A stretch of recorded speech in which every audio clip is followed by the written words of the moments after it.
Let's go over the 3 most common things that I see really restrict players at the setup that keeps them from rotating. So I see players all the time really trying to rotate, try to feel like they're coiling and loading back behind this golf ball. But there are a couple of things in the setup that we are going to go over that can really restrict you. So if you are a player that's struggling to turn, before you start stressing the body more, trying to force yourself into position, I highly recommend you go over these 3 things in your setup. So we're going to start with the easiest one. That's going to be from face on. And this is going to be from getting the toes almost toed in or not having them flared out whatsoever. So if you do have your toes in a position where they are very square to the camera here, or if they are almost toed in slightly, that is something that is really going to restrict you from being able to rotate, especially within the hips here. So you do not need to get excessive with it where the toes are flared out massively, but I am a big fan of having about an inch or 2 inches at most of flaring of each foot. So I do prefer a little bit more on the front foot. This is not one of those things where more is better. If you do get too excessive with it, you can start to limit downswing rotation. So I don't want you to go too far, but if you do flare these toes slightly, I want to see that back foot go about an inch, front foot go about 1 to 2 inches, getting a little bit more in this position. That is something that can free up some range of motion in the hips there. So the next thing we're going to look at is more so on this down the line view.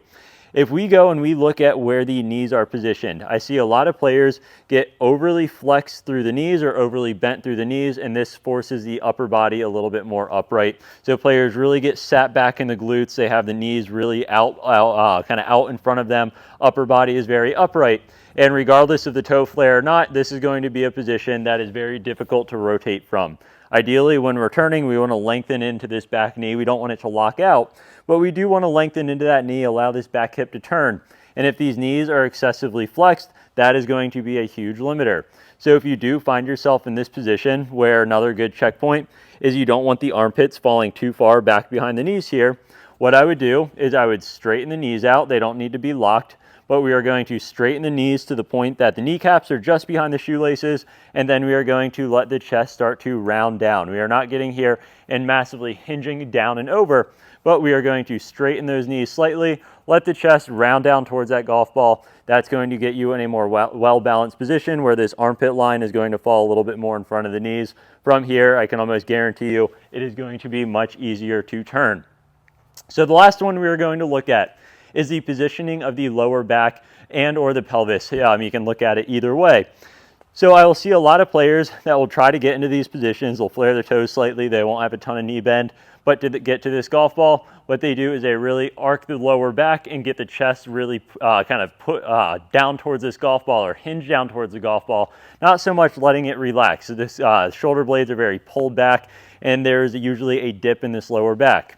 So what's going to happen from this position is when the lower back is hyperextended or has that dip in it, rotation is going to be very uncomfortable and very difficult. So from here, the solution is not necessarily just rounding the upper back even further. We have to look more specifically at the lower back. And what we need to do is essentially feel like we are getting the tailbone to tuck underneath of you. Feel like we're tucking the pelvis underneath of you very slightly. And you can see as I do that, that is going to start to flatten that lower back out.